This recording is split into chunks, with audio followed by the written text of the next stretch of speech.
And hi there, from Nick. Hi from Martin. And today we are going to do an assessment of Kinver Road in Austin, ex-local authority house. We were on a schedule today. Martin's got things to do, places to go, people to see. So we're going to chop through this. And the main feature with this house is the weird back garden, which we will look at in a second. In fact, I'll just show you right now. So once you understand this compromise, then hopefully you'll be like, okay, that's fine, or not. But it's got that, which is a postage stamp for a garden. And that's, to me, it's an issue because all the other gardens are reasonably big, and then you have this. But it does have a lot of car parking space, and it's got this little patch of grass next door. Maybe that's a good thing. Right, on condition, it's, I don't know if it's okay. It's probably okay. It's been heavily worked on in its life. So I assume this is a 1940s or 50s building. Probably, I don't know, Martin, you'll be able to tell. We don't have data for it, but I will find. Yeah. And because the postal code only has 3 properties, so okay. Because they are ex-social houses and they don't have a lot of historical selling. So. Okay, well, the condition is reasonable, I would say. Overall, reasonable. It's a bit shabby in corners, you can see down here. Very cheap laminate flooring throughout, badly done cables all over the place. But it has had an extensive renovation at some point, probably in the 70s. And you can see it needs painting, decorating up there. The reason I believe that is, and it's had periodic renovations. The reason I believe that is because of this very 1970s thing here. And also a lot of properties had a lot of renovation in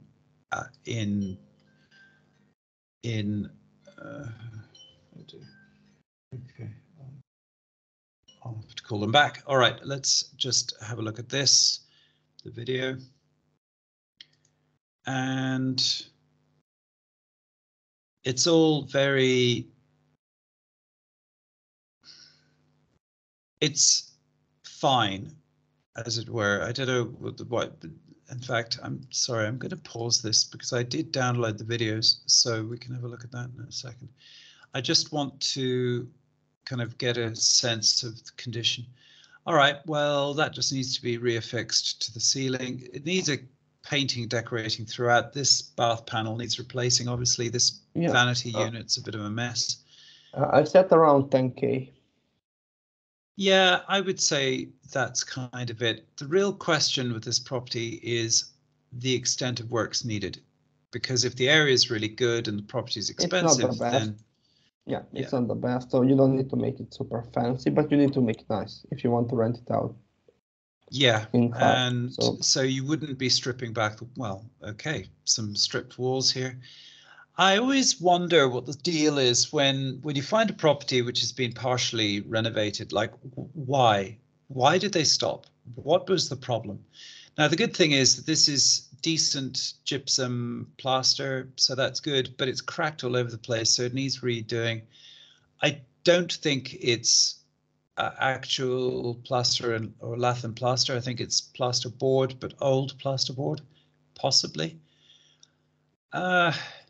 Okay, so like I say, I'm always a bit suspect with stuff like this. That cheap laminate flooring is cheap and probably needs but I was just recarpeting in the bedrooms. Usually actually, you're right. Yes, just get the carpet down. I think you're right. Yes. Yeah, and the electricity. It's the plugs are right against the thing. They're probably 1970s wired, but it's yeah. So okay, here's this. I don't see any pictures of wiring, so that's kind of an issue. Let's just see what we can see here. I don't think we really need to get into all of that. So let's just see what we see here. Maybe they got into that is a postage stamp. It's tiny garden, really tiny. When was it last sold, okay. Martin? Can you just check? Yes, it was last sold 2006, I guess. Yes, and it's a freehold. Yeah, it's in fairly bad condition.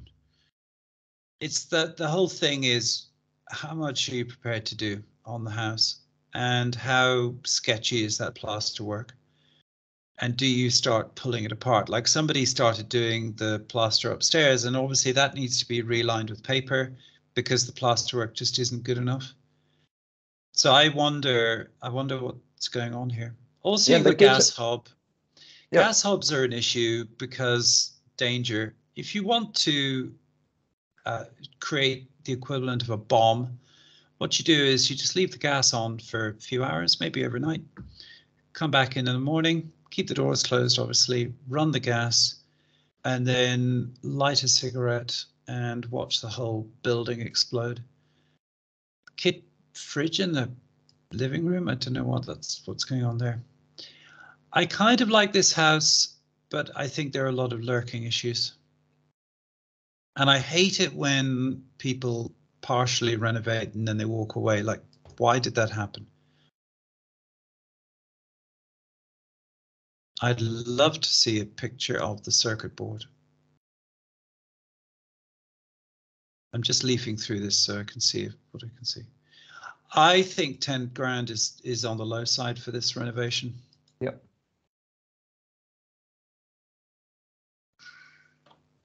As ever with these things, it's not the straightforward stuff that you should worry about. It's the risky stuff. I.e., where's the risk here? And the risk is you've got plaster and lath.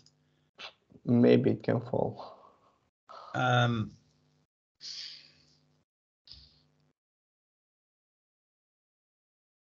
The general equation goes, if it's a cheap house, so a couple of things, got a lot of an original door. These are all 1980s doors that have been swapped out. So it had a big renovation once upon a time. Maybe the big renovation was in the 80s. Maybe the renovation was before 2006. It was purchased. Maybe. Yeah, I would have thought.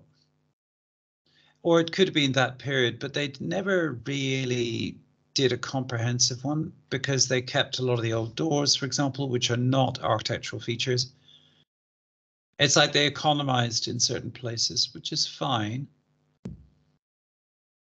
It's just like a basic house, which needs a lot of love. Correct. Okay, so Martin, what... all right, let's get into the next bit here because I know you're tight on time. Now we'll just talk about the demographics and so on. Huge growth around here. By the way, the huge growth is just because of a lot of social house we're selling. Yeah. But this area is improving. There are social houses, but the area is improving, especially near the house. So yeah, and the schools are good. So you have a lot of schools around, which is great. It got very overbought in 2009. I don't know why, but something happened around here where a lot of the numbers just went a bit weird. Strange. Okay, it's an odd catchment, this as well, just for the data. Yeah, and also it have a lot of new builds, like a new flats, also small flats built. So you have a lot of ex-social houses. So that's why the reason why the capital growth is high. Yeah. But I will talk. You have also bad social houses. We go over to you. Yeah. So just on demographics and growth and stuff, I think it's strong. Yeah. But as we said, it's compromised. The garden is a little bit weird, but still okay. It have, we actually say, 3 parking spaces and so on. So it's still okay. And when you can see you have a lot of schools around, and good ones. You have a lot of green space, so which is really, really nice. So basically the location of the property is okay, good enough. And if you want to see just the supermarket around, what I'm doing nearby, so okay, you can see you have supermarket, but not like the biggest supermarket around. So, but you still have a supermarket, which is good. For example, this is not really small supermarket, so it's okay. So for the transport, if you want to go to Manchester, just say decent roof, 20, and yeah, decent roof. Some of the brickwork needs repointing, but overall no structure, no cracks, nothing like that. So it's all fairly solid. Back to you. It's around 30 minutes. I think there is some, yeah, it's around 30 minutes going to Manchester. And you have a train stop here, which is not really far away from the place where the house. So basically all of this, like near the rail, they are bad social houses. I mean, I will never purchase in this area. But this part and this part. But this area where is the house is much better. So, and this is like really good area as well, near the. So this area is like between the really good area and not the best one. So, but the still area is still good. You have also parking on the street. You have parking on the side. So, and you don't have EPC. EPC must be made for this property. There is no coal mining or flood risk. Any EPC certs for local property, just to get an idea. D. It should be D. And I think that's for the property for selling around. And the interesting part is that there is not a lot of similar properties sold. I can see Better House 195. I think they're ambitious with this house. Yeah, the 180. So let's compare. This is same type of property. And this is in January. So now it's 185. Okay, they're asking 195. Okay, let's compare. Condition on this, much better. I think they are, but not really. You can see they have damps. The kitchen is off. I can say that conditions are similar. So I think there are ambitions with the price. I think the real price of this property in this condition, if you assume that it will take 15K, I think taking around the asking price, it's correct.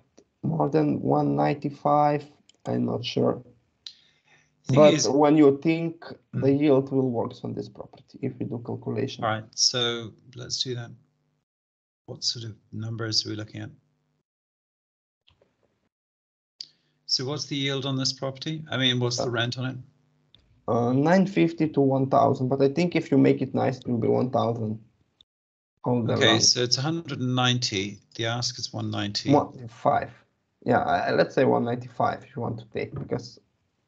Okay, and renovation, I'm going to say 15,000 because I think you should just go up on that price. And rent 1,000 because it's large. It's not small. 5.7. Yeah. So this property, I need to have a okay capital growth. The location is still good.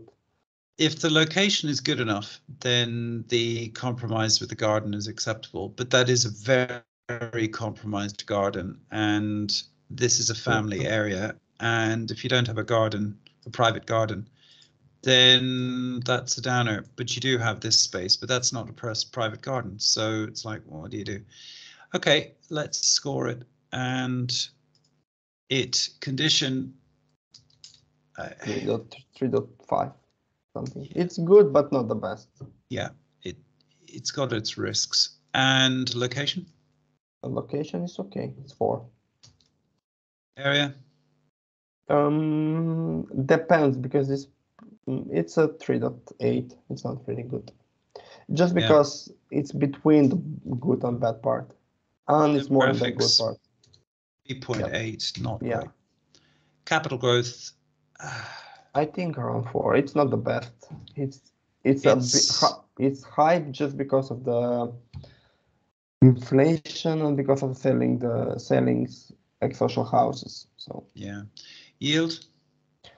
it's 5.7. It's good. It's 4. So okay, gets a decent score near the average. That's good. I think the bottom line is with this property, it's got compromises. Yeah. You should not overpay for this because Small garden. it is not a proper family home without a decent garden, and it's just not a usable space. And there's this big psychological thing, which is that people benchmark themselves against the people around them. So, for example, the person who owns this house with the huge back garden is kind of king of the pile around here. This is the poor person. So it's just a thing, and it's an issue. So you got condition risk, and I want to add that it's around in this area. The social houses are still around 20 to 30%. yeah, Around all of them, the but I quality think of housing.